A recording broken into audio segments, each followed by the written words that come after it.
Hi, I'm Daddy G. And I'm Tommy G. And today we're making Piroshki. Yeah, this is going to be so goddamn mother frickin' licious. This is one of Tommy G's favourite weekday meals.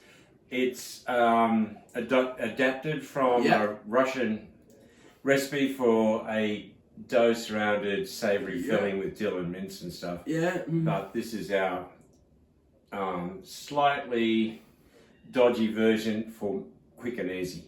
Anyway, we hope you like it.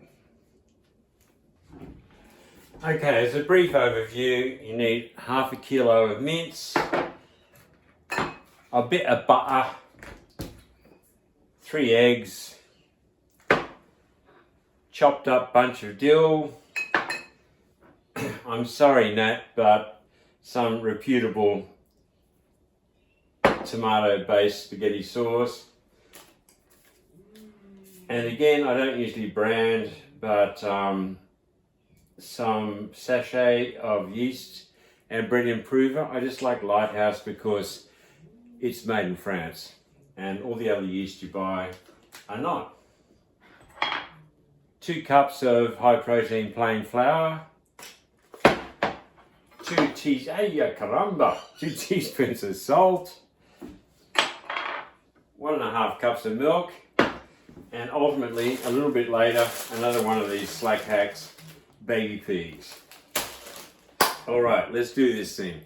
So Piroshki, the Russian version, was typically dough-based, filled with savoury filling and deep fried.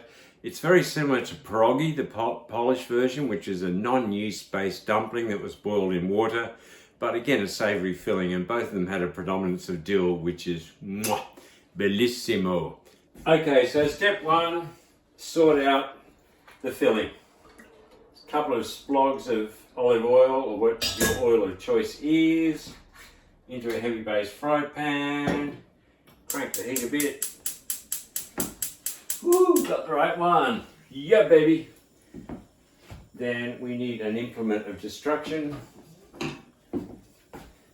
Once that comes up to heat a little bit, we're going to just chuck in the mince and the dill and the sauce, okay?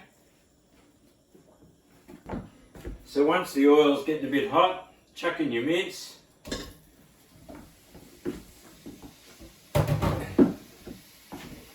And just break it up as fine as you can without going too crazy.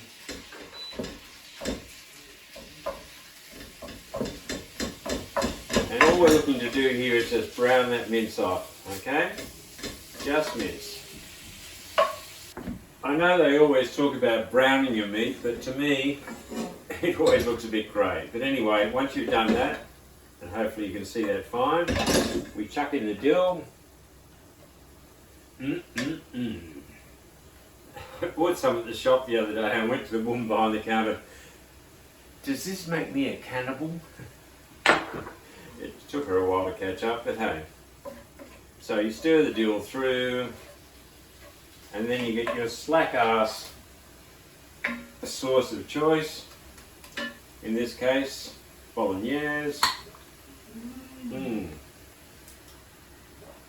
Chuck it in. Give the jar a bit of a rinse out to get the last of the yummy. But the thing with Piroshki mince is it has to come out almost dry, okay? So don't add more water than you absolutely need, because you're going to have to reduce the living heck out of it, because you can't have juice bleeding out of the Piroshki, it just ruins the whole thing. And give that some time to think about what it's done. Oh my God, have I been a good mince sauce? I'm not sure. We shall see. So you need to be a bit meticulous about the moisture side of things. I usually just scrape the solids around the edge of the pan, and if liquid collects in the middle, it's not ready. When the liquid can't quite come out of the middle and fill the void, you're pretty much close to the money. But as I said, it has to be a dry filling, it can't be wet. So if in doubt, just give it a bit longer to reduce more. And while that's happening,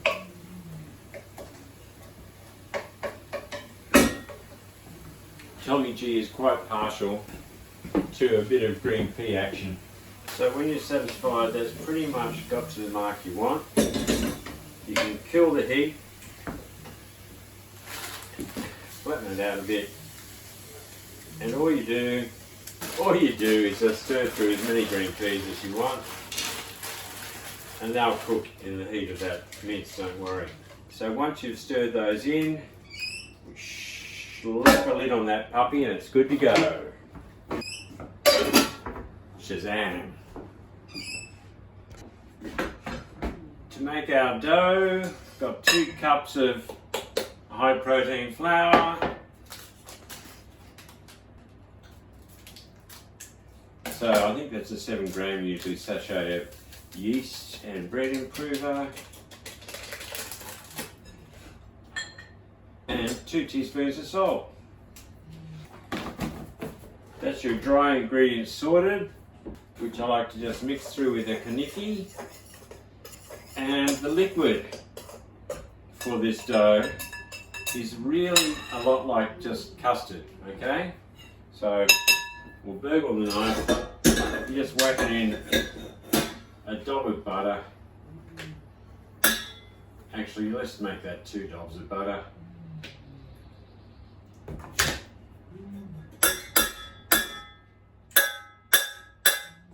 And put that on a low to medium heat.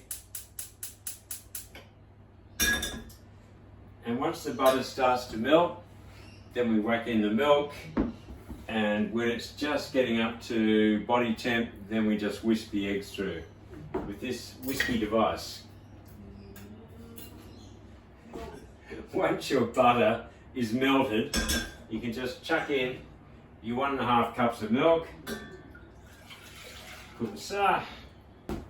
When you feel the temperature rising just a bit above body temp, it's all you need really, just to help the yeast get a kick along. You turn the heat off, chuck in your 3 googie eggs, and whisk away. I think the Russians typically put a bit of sugar in this too, but honestly I'm not convinced you need it. We love food too much, man. We love this food too much. So we started adding our custardy mix. Sorry if I'm blocking your view. Into the bread dough with the yeast and salt. Again, my knife is my preferred instrument for this job. I just hate getting the zombie hands, but it's going to happen sooner or later. I'll get the zombie hands. When Tommy was little, it used to freak the crap out of him. I'd come up with all these bread dags hanging off my fingers going, good times, traumatising your babies. Doesn't get much better than that, does it? And your best friend at this occasion is spray oil. Oh yeah, baby. And believe it or not, it was Nigella put me onto this, and for all her faults, it's a winner of an idea, because the number of times it was just like, add more flour and stuff, and it was just like, God save me. I'm dying here slowly. And you just knead it in the bowl until you're thinking that's moist enough or dry enough, depending on where you're coming from, and starting to feel light and fluffy. Then you plonk it on your lightly oiled board and you just knead it. I need you, baby, so bad. You just basically, the mantra Tommy and I used, if it gets a bit sticky, you can either spray it or give it a bit more flour, depending. The mantra Tommy and I used to say was, squash it flat, roll it over. Squash it flat, roll it over. And it's just to activate the gluten. But it was a fun time when he was a little fella.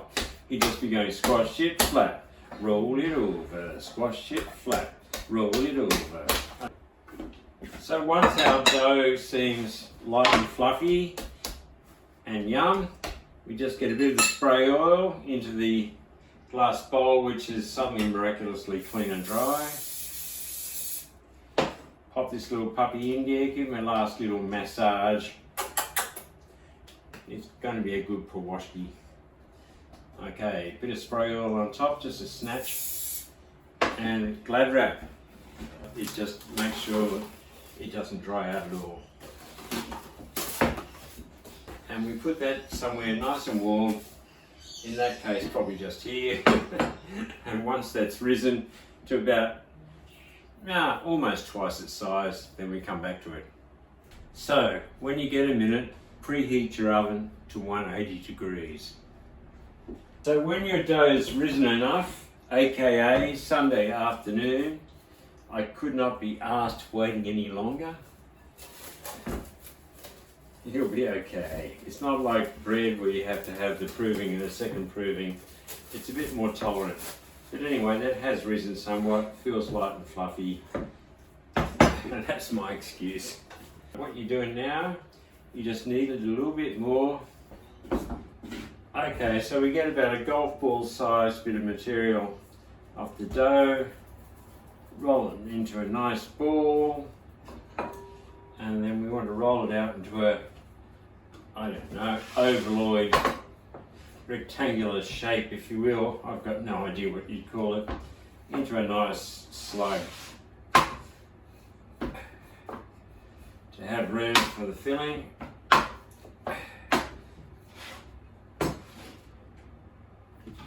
I mean, I'm quite chuffed with that. And we just get a couple of tablespoons of our filling.